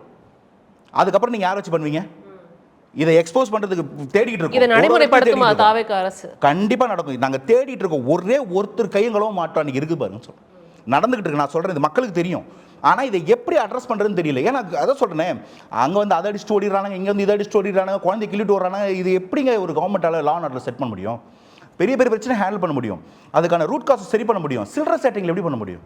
பட் பண்ணிவிடுவோம், அது வேறு விஷயம். பட் இதெல்லாம் நடக்குதுன்னு நான் சொல்கிறேன். இதில் வந்து இந்த ஹார்டஸ்ட் திருட்டு பற்றி சில விஷயங்கள் பேசணும்னு நினைக்கிறேன். முன்னாள் மிஸ்டர் செந்தில் பாலாஜி அவர்கள் வந்துட்டு அந்த மின்வாரியத்துறையில் இருக்கும் பொழுது நடந்த டிரான்ஸ்ஃபார்மர் கொள்முதலில் நடந்த ஊழல், அதுவுமே இப்போ சிபிஐக்கு மாற்றம் ஆயிருக்கு அப்படிங்கிறத பார்க்க முடியுது. அவங்க வந்துட்டு விசாரிக்க ஆரம்பிச்சிட்டாங்க. அண்ட் ஆல்சோ வந்துட்டு இந்த ஹார்டஸ்ட் திருட்டு வழக்கு வந்து சிபிசிஐடிக்கு மாறி இருக்கு, விசாரணை வந்து போயிட்டு இருக்கு. இது எந்த தடத்தில் பயணிக்கும்னு நீங்கள் நினைக்கிறீங்க? ரெண்டு பேத்துக்குமே வந்துட்டு பெர்மிஷன் கிடச்சிருச்சு, எந்த தடத்தில் பயணிக்கும்னு நீங்கள் நினைக்கிறீங்க? இல்லை, ஒரு இன்வெஸ்டிகேஷனை டிட்டர் பண்ணுற மாதிரி எதுவும் பேசக்கூடாது. பட் என்னோட அசம்ஷன் மட்டும் நான் சொல்கிறேன். எனக்கு என்னென்னா, இது வந்து ரொம்ப ஒரு ஆர்கனைஸ்டான ஒரு பிளானாக இருந்திருக்குமோ அப்படின்னு தோணுது. ஏன்னா நீங்கள் அதை பார்த்துருப்பீங்க, நீங்களே நிறைய இடத்துல பேசியிருக்கீங்க. ஒரு டெண்டர் கோட் பண்ணுறாங்க, டெண்டர் கோட் பண்ணவங்க எல்லாருமே வந்து ஒரே மாதிரியான ஆட்கள், அவங்க ஒரே ஃபார்மெட்டில் ஒரே சப்போர்ட் சிஸ்டம்லேருந்து வராங்க, ஒரே ரேட்டை கோட் பண்ணுறாங்க, அவங்க எல்லாருக்கும் மட்டும் அந்த டெண்டர் கொடுக்கப்படுது. நான் ஏற்கனவே உங்களுக்கு போன இன்டர்வியூவில் சொல்லியிருந்தேன், இந்த டெண்டர் அலாட்மெண்ட்டில் ஒரு கரப்ஷன் ஒன்று நடந்துகிட்டு இருந்திருக்கு. அது இன்றைக்கி வந்து திக்கு தெரியாமல் அது மாட்டிக்கிட்டு இருக்குது. அது எப்படின்னா வந்து பார்த்தீங்கன்னா, நீங்கள் வந்து ஆஃபீஸர்ஸை கரெக்ட் பண்ணுறதுக்கு அவங்களுக்குன்னு ஒரு ஆஃபீஸ் வச்சுருப்பாங்க. அந்த இடத்துல போய் நீங்கள் காசை கட்டினாக்கா அவங்க வந்து ஒரு சர்டிஃபிகேட் கொடுப்பாங்க. அந்த சர்டிஃபிகேட் வந்து இந்த இன்ஸ்பெக்ஷன் நாங்கள் பண்ணியாச்சு, இந்த இடத்த, இல்லை இந்த இடத்த வந்து நாங்கள் செக் பண்ணிட்டோம். இந்த சர்டிஃபிகேட்டை அங்கே லஞ்சம் கொடுத்தவங்களுக்கு மட்டும் தான் கொடுப்பாங்க. அதை சேர்த்து தான் நீங்கள் வந்து அப்லோட் பண்ண முடியும் அந்த டெண்டரையே. ஏன்னா இதெல்லாம் வந்து நாங்கள் சர்வே செக் பண்ணிட்டோம், இவங்களால இந்த டெண்டர் கொடுத்தா பண்ணக்கூடிய ஆட்கள்னு. அது எப்படின்னா மற்ற ஆளுங்க நீ செக் பண்ண மாட்டாங்க. லஞ்சம் கொடுத்தவன் மட்டும் யார் அந்த ரூட்டில் கரெக்டாக வரானோ அவனுக்கு மட்டும் அந்த சர்டிஃபிகேட் கொடுத்து அப்லோட் பண்ணுவாங்க, டெண்டர் போகும். அதே போல் இந்த டெண்டரும் கொடுத்து இன்ஃபேக்ட் ரேட் வரைக்கும் இந்த ரேட்டு தான் கோட் பண்ணுறோம், இந்த ரேட்டை கோட் பண்ணி தான் கொடுப்போம், டு த லாஸ்ட் டெசிமல் கரெக்டாக கோட் பண்ணி இதை பண்ணியிருக்கிறாங்க. ஸோ இது வந்து இந்த ஆர்கனைஸ்ட் கிரைம் இல்லையா, டேட்டாவோட எடுத்து போட்டார் அரப்போர் சார். ஸோ இது ஆர்கனைஸ்டாக இதை பண்ணியிருக்கிறீங்க ஒன்று. ரெண்டாவது, டிரான்ஸ்ஃபார்மர் ரேட்டு 7.5 லட்ச ரூபாய்க்கு போட வேண்டிய டிரான்ஸ்ஃபார்மர் 12-13 லட்ச ரூபாய்க்கு போட்டுருக்கிறீங்க. எப்படி இது ஒரே மாதிரி ஒரே ஃபார்மெட்டில் ஒரே மார்ஜினில் ஒர்க் ஆகும்? ஏன் இத்தனை அதுக்கு முன்னாடி கோர்ட்டில் இவ்வளோ கம்மியாக வாங்கின ஒரு டிரான்ஸ்ஃபார்மர் எப்படி இப்போ இவ்வளோ ரைஸ் ஆச்சு? இதை பற்றி யாரும் கேட்கவே இல்லையே. பல இடத்துல இந்த டிரான்ஸ்ஃபார்மர்ஸ் தேவைப்படாத இடத்துல டிரான்ஸ்ஃபார்மர்ஸ் வந்திருக்குன்னு சொல்கிறாங்களே, அது எந்த அளவுக்கு உண்மை? ஸோ இது எல்லாத்தையும் ஒரே நேர்கோட்டில் அடிக்க பார்த்தீங்கன்னா இது ஒரு பெரிய ஸ்கேம். எத்தனை டிரான்ஸ்ஃபார்மர்ஸ் வாங்கினாங்க, டிரான்ஸ்ஃபார்மருக்கு 5 லட்ச ரூபா எப்படி அடித்தாங்க, கோட் பண்ணவங்கலாம் எப்படி ஒரே ஃபார்மெட்டில் இருக்கிறாங்க? இந்த டேட்டாவை தேட போகும்போது பார்த்தீங்கன்னா கடைசியில் அந்த 2000-3000 கிடைக்கிற ஒரு ஹார்ட் டிஸ்க்கு ஒருத்தர் திருடின்னு போயிட்டானா. Hard disk seconds hard disk திருடி விற்றா என்ன கிடைக்கும்? 70,000 ரூபாய்க்கு விற்றுருக்குறாங்க பெங்களூர். அதான் நான் கேட்குறேன், இதுக்காக ஒருத்தன் வேலை செய்வானா? ஒரு 70,000 ரூபாய்க்கு ஒரு 80,000 ரூபாய்க்கு ஒரு ஹார்ட் டிஸ்க் விற்றா 2,000 2,500 கிடைக்குன்னா அதுக்கு ஒருத்தர் லைஃப் ரிஸ்க் எடுப்பானா? ஒரு கவர்மெண்ட் ஃபெசிலிட்டியில் இருந்து ஒரு கிளாசிஃபைடு டேட்டா இருக்கிற ஹார்ட் டிஸ்க்கை திருடி சென்னையில் இருந்து ஏங்க அப்படி தான் ஃபார்மேட் பண்ணிட்டு ரிச்சி ஸ்ட்ரீட்டில் விற்றுக்கலாமே, எதுக்கு பெங்களூரு? அப்போ this is not something very சும்மா இப்போ ஹார்ட் டிஸ்க் திருடம்பா இப்படியெல்லாம் அதை நீங்கள் வந்து நார்மலைஸ் பண்ணாதீங்க. இதுக்கு பின்னாடி ஒரு பெரிய திட்டம் இருக்குது. ஆனா அவர் திருடினவர் வந்து ஒப்பந்த தொழிலாளர் உள்ள இருக்கிறவர். சோ இப்போ என்னன்னா அங்க வந்துட்டு ரொம்ப வருஷமா, அதாவது கிட்டத்தட்ட 2 வருஷமாவோ என்னமோ சிசிடிவி கேமரா ஒர்க் ஆகலன்னு சொல்றாங்க. ஒரு ஒப்பந்த தொழிலாளர்னால உள்ள பூந்து அரசாங்கத்தோடைய தலைமை மின்வாரிய தலைமை ஆஃபீஸ்ல வந்துட்டு ஒரு ஹார்ட் டிஸ்க் திருட முடியுதுன்னா அப்போ செக்யூரிட்டி அவ்வளோ தூரம் லேப்ஸா இருக்கா? நீங்கள் இந்த சிசிடிவி மட்டும் பற்றி பேசிங்கன்னா திமுக பற்றி பேசவே மாட்டேன். ஏன்னா ரோட்டில் போன அந்த 5 வருஷத்தில் ரோட்டில் ஒரு சிசிடிவி போட்டாங்க. உங்களுக்கு நல்லா ஞாபகம் இருக்கும், ரோட்டில் அந்த டிவைடர்ஸ் இருக்கும் இல்லையா, அந்த டிவைடர் ஒரு 100 மீட்டருக்கு ஒரு கம்பை நட்டு 2 கேமரா இப்படி ஒன்று அப்படி ஒன்று நிற்கும். ஒரு 2 மாதம் நின்றுக்கிட்டு இருந்தது. அதுக்கப்புறம் தலை தொங்கிக்கிட்டு இருந்தது வாழைக்கோலை மாதிரி. அதுக்கப்புறம் அதை காணும். இன்றைக்கி அந்த மாதிரி போட்ட ஏதாவது ஒரு இடத்துல சிசிடிவி இருக்குன்னு நீங்கள் காட்டுங்க.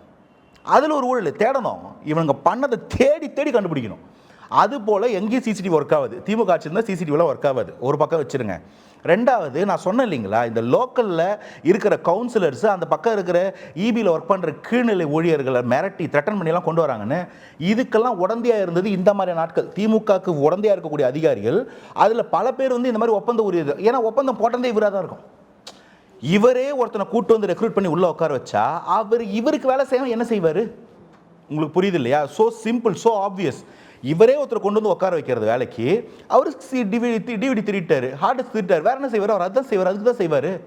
இப்போது அந்த ஹார்ட் டிஸ்கில் இது இந்த ஹார்ட் டிஸ்க் தானான்னு ரெக்கவர் பண்ணி இதை இன்வெஸ்டிகேட் பண்ணும்போது ரெக்கவரி போட்டு எடுக்கணும், எடுத்தால் அந்த டீட்டெயில் இருக்கணும். ரெக்கவர் பண்ணிட்டாங்க இன்னைக்கு லேட்டஸ்ட் நியூஸ். இல்லை, அதில் வந்து செந்தில் பாலாஜி இவ்வளோ ஊழல் பண்ணியிருக்காருன்ற நியூஸ் வந்தால் மட்டும்தான் நான் அது ஃபுல்லஸ்ட் ரெக்கவரி நம்புவேன். ஏன்னா அதுக்குள்ளே அது இருக்கிறது குவைட் ஆப்வியஸ், அதுக்கு எனக்கு ப்ரூஃப் வந்தால் மட்டும் போதும். ராதாகிருஷ்ணன் அவர்கள் என்ன சொல்லியிருக்காருன்னா, ஹார்ட் டிஸ்க் இல்லைனாலும் வந்துட்டு நம்ம கிட்ட வந்து டாக்குமெண்ட்ஸ் இருக்குது அப்படின்னு வந்து ராதாகிருஷ்ணன் அவர்கள் சொல்லியிருக்கிறாரு. இப்போ ஹார்ட் டிஸ்க்லேயுமே வந்துட்டு ரெக்கவரி பண்ணிட்டாங்கங்கிறது நம்ம இப்போ பார்த்த நியூஸு. இப்போ நம்மக்கிட்ட ஹார்ட் காப்பீஸ் இருக்குது அப்படிங்கிறதையும் நம்மளால் பார்க்க முடியுது. ஆனால் ஹார்ட் காப்பீஸை வந்துட்டு கிளிக்கிறதுக்கு எவ்வளோ நேரம் ஆகும் அப்படிங்கிறது அடுத்த கட்டம். என் கேள்வி ரொம்ப சிம்பிள். ஒரு ஹார்ட் டிஸ்கை தேடி தூக்கிட்டு ஓடி போய் பெங்களூரில் விற்கணும்னா குற்றம் உள்ள ஒருத்தனால மட்டும்தான் இப்படி செயல்பட முடியும். எனக்கு அவ்வளோ மட்டுமே இதில் போதும். எனக்கு மேபி இதில் இன்வெஸ்டிகேஷன் ஆஃபீஸராக ஒரு வாய்ப்பு கிடைச்சதுனா இதுவே எனக்கு பெரிய மாடல். எனக்கு ஒரு பிரைமா ஃபேஸி எப்பா இவன் திருடி இருக்கான்ப்பா, இவன் எதுவும் பெருசாக ஊழல் பண்ணியிருக்கிறான்ப்பா, இவ விசாரணை வளையத்துக்குள்ளே கொண்டு வந்தால் நான் யோசிப்பேன். ஸோ ஆப்வியஸ்லி இதெல்லாம் நடக்கும். ஏன்னா நம்மளோட பிரில்லியண்டாக இருப்பாங்க. அதோட விமர்சனங்கள்லாம் நீங்கள் பார்த்துருப்பீங்கன்னு நினைக்கிறேன். இது திமுக அரசாங்கத்தை காப்பாற்றுவதற்காக திருடப்பட்டிருக்கு அப்படின்னு சொல்லியிருக்கிறாங்க. யார் சொல்லியிருக்கிறாங்க? ஏடிஎம்கே வந்துட்டு டிவிகே பார்த்து கேட்டிருக்காங்க கேள்வி. இல்லை 2 பேரும் ஒன்று தானே இப்போ. இல்லை அதான் கூட்டணி டிவிகே அரசாங்கத்தை பார்த்து ஏடிஎம்கே தரப்புல இருக்க இன்பதுரை அவர்கள் என்ன கேட்டிருக்கிறாரு அப்படின்னா, நீங்க வந்துட்டு திமுக அரசாங்கத்தை காப்பாத்துறதுக்காக ஹார்ட் டிஸ்க் திருட்டு நீங்களே பண்ணிருக்கீங்கிற மாதிரி சொல்றாங்க. இல்லை நான் என்ன சொல்றேன்னா, நீங்க 2 பேரும் முதல்ல வேற ஆள் மாதிரி பேசாதீங்க. 2 பேரும் ஒரே பக்கம் தான் வாங்க, ரைட்ல வாங்க. ரெண்டாவது என்ன கேள்வினா, நாங்க ஏன் காப்பாற்ற போறோம், எங்களுக்கு அது மட்டும் லாஜிக் சொல்லுங்களேன். பவர் செக்டரில் பிரச்சனை, இந்த இடத்துல ஒரு ஊழல் இருக்குது, அதுவும் ஊழல் பண்ணவரை காப்பாற்றுறதுக்கு எங்களுக்கு வாய்ப்பே கிடையாது. நாங்கள் யார் தடுத்தும் விட போகிறது கிடையாது. நாங்கள் ஏன் அவரை காப்பாற்றுறோம், எங்களுக்கு அதுக்கு ஒரே ஒரு லாஜிக் சொல்லுங்கள். எங்களுக்கு அதுக்கு மட்டும் ஒரே ஒரு விஷயம். ஏன்னா உங்கள் 2 பேருக்குள்ள அந்த மாதிரி ஒரு கூட்டு இருக்குது. அதனால தான் நீங்கள் வந்து அவர் திமுக ஒரு அதிமுகலாம் கிடையாது, கூட்டணி திமுக நான் பேர் வச்சுருக்கேன். இப்போ ஏன்னா வந்து திமுக 2018 இருக்கும்போது போயிட்டு ஆளுநர்கிட்ட நீட்டினாங்க, இவ்வளோ பாருங்கள் இவங்க மேலே ஊழல் குற்றச்சாட்டு இருக்குதுன்னு. அந்த குற்றச்சாட்டுக்கு இந்த 5 வருஷத்தில் என்ன ப்ராசிக்யூட் பண்ணீங்க? ஒரு பக்க கேள்வி. அதே மாதிரி அதிமுக வந்த பிறகு நீங்கள் என்ன அவங்கள விசாரிச்சிங்க? இவ்வளவோ சொன்னீங்க, இவர் அந்த குற்றச்சாட்டு அவர் இந்த குற்றச்சாட்டுன்னு. எத்தனை பேர் உள்ளே கொண்டு வந்தீங்க விசாரணத்துக்குள்ளே? எத்தனை பேர் தண்டனை வாங்கி போய் கொடுத்தீங்க? கொடுத்த பொள்ளாச்சியிலே முழுசாக கொடுக்கல, முக்கியமான குற்றவாளி விட்டு தான் கொடுத்தீங்க. அந்த லட்சத்தில் நீங்கள் ஒர்க் பண்ணுவீங்கன்னா நீங்கள் 2 பேரும் பங்காளி தான். அது எதுக்கு கடைசியாக சொல்கிறோன்னா, கடைசியில் நம்ம மே 4ஆம் தேதியிலேருந்து 7ஆம் தேதி நடந்த கூத்த பார்த்ததுனால சொல்கிறோம். ஓஹோ இது 2 மச்ச வச்ச மறு வச்ச வேறு ஆள் தான், ஒரே ஆள் தான் போல இருக்குன்னு. ஸோ இப்போ நாங்கள் காப்பாற்ற வேண்டியது அவசியம் இல்லை சார். நீங்கள் தான் நடுவில் வந்து விழுறீங்க. நீங்கள் தானே அதிமுக அந்த ஆள் மனுஷனை திமுகவே அமிச்சிங்க. நீங்கள் 2 பேரும் ஒன்று தான்றதுக்கு அவர் தாங்க ஸ்டாண்டிங் ப்ரூஃப்.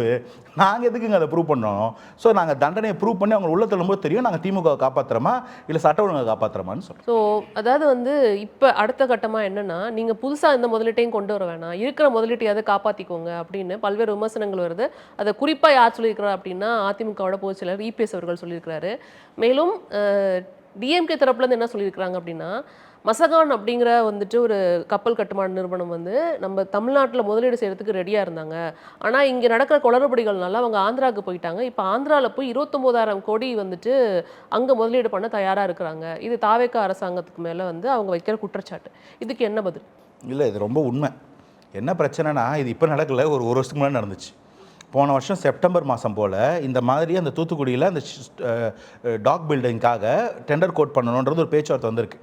இந்த Mazagon dock builder ship builders யாருன்னு பார்த்தீங்கன்னா, கவர்மெண்ட் ஆஃப் இந்தியாவோட ஒரு கம்பெனி. ஸோ இது வந்து இதை லீட் பண்ணுறது பார்த்தீங்கன்னா ஒரு நேவல் ஆஃபீஸராக தான் இருப்பார், சம் கேப்டன் அந்த மாதிரி இருப்பாங்க.